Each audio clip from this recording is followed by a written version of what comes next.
Yeah, I mean, obviously, it wasn't. We didn't play as well as we wanted to. Once again, had too many turnovers. We prepared for the press, and we did a good job early in the first half, and obviously early in the second half. I don't think we had any turnovers. Maybe in the first 6 minutes of the game, and then the first 6 to 8 minutes of the second half. But if you have 19 turnovers in the other, I don't even know what that'd be, 28 minutes, you're not gonna be able to get shots. You're not gonna be able to score. It's hard to stay in the game, especially when they got some guys that can really shoot the ball.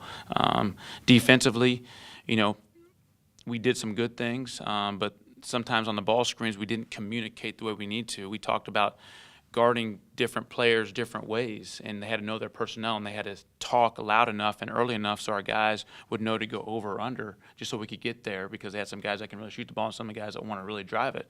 And so, you know, we worked on it for 2 days. We worked on our press offense against their defense for 2 days, and I know it doesn't show it. I felt comfortable coming into the game, but we didn't do a very good job of executing it. Questions?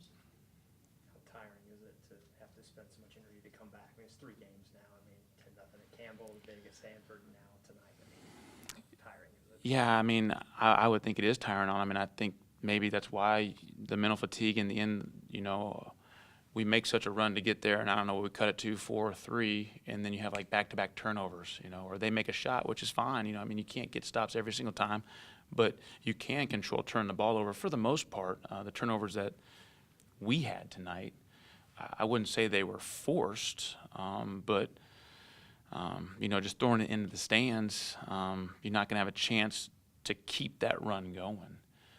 You know, I told the guys, if you compete for 40 minutes but turn it over that many times, it's hard to beat anybody, no matter how hard you play. And I get it if they're trapping and, you know, doing all sorts of crazy things to make us turn it over, but they're just getting in their spots defensively. And, you know, every time that we just broke the press the way we worked on it, good things happened. So it's frustrating.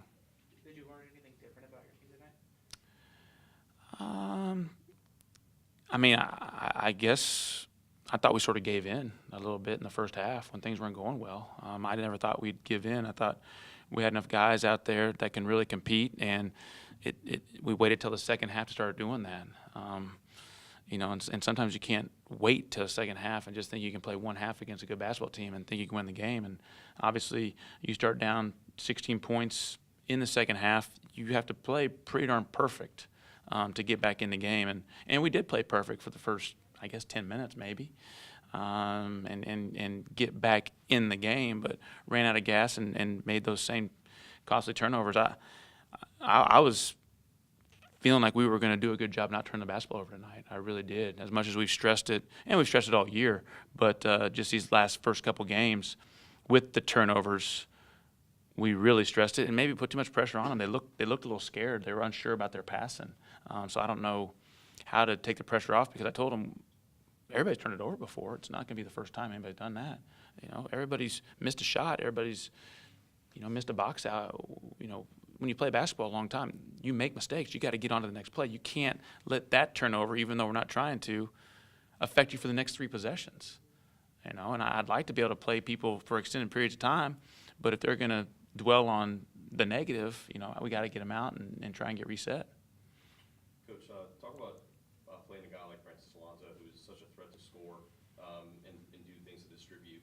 How does that, when there's a breakdown, how does your team defend that, and does it leave open looks for some of the other role players that UNCG have?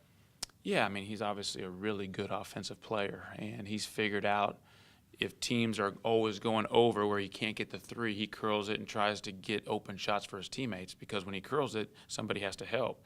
But if you go under and he flares it, he's getting a wide open 3. And obviously his career statistics show that he's a pretty darn good 3-point shooter. I know he didn't shoot it well tonight. He was 2 of 8.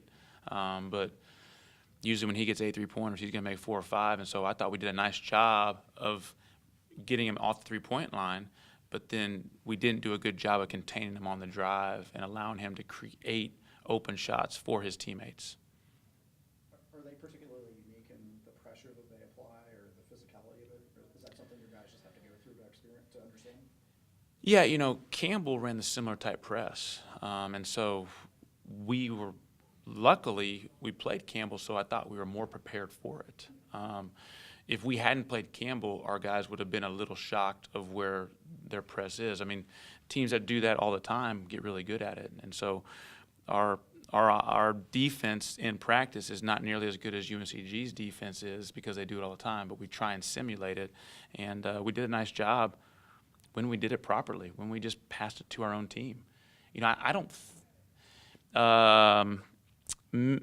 Miller got a couple of deflections in the press, but other than that, we just threw it out of bounds. So it wasn't like we threw it to them. But they do a good job of it. That's what they hang their hat on, and it slows the game down. You know, so they only have to defend a certain amount of time in the half court more than anything. As a guy that's kind of come from the same tree, is it odd to see Wes rebuild his program kind of in this way as a defense first? A little bit of a slower tempo than Carolina's used to? Yeah, you know, I guess everybody's got to do what they're comfortable with. Just because you play for a coach or work for a coach or know something about that system doesn't mean that that's best for you.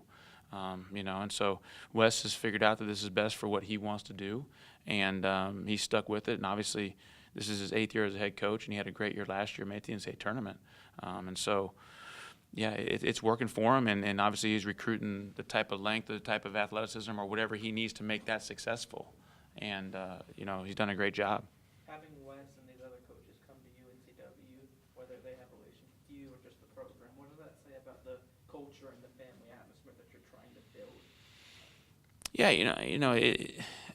I had to find games when I got here and I got the job, and so I just called the friends that I knew, you know, and so be it. They're pretty darn good basketball teams. You know, that's sort of stuff you can't control. You know, do I want to play my friends on a daily basis? No. But when you have to find games and you need to schedule opponents, you know, they're more willing to help you out than guys that don't know you. So obviously going forward, I want to continue to put together a great schedule, you know, but I don't necessarily want to play my friends every time. Hey, Roy said he didn't particularly enjoy watching you two go at it last year. Is it a little more stressful, less stressful the second time around going against Wes and Jared and that kind of thing? Yeah, you know, I'm never stressed out by going against him. You know, obviously I want to win. He wants to win, and it's a basketball game. And at some point, you're going to have to compete against somebody else. And you know, I don't think it's either less stressful, less fun, or anything. I mean, it's just something you got to get used to.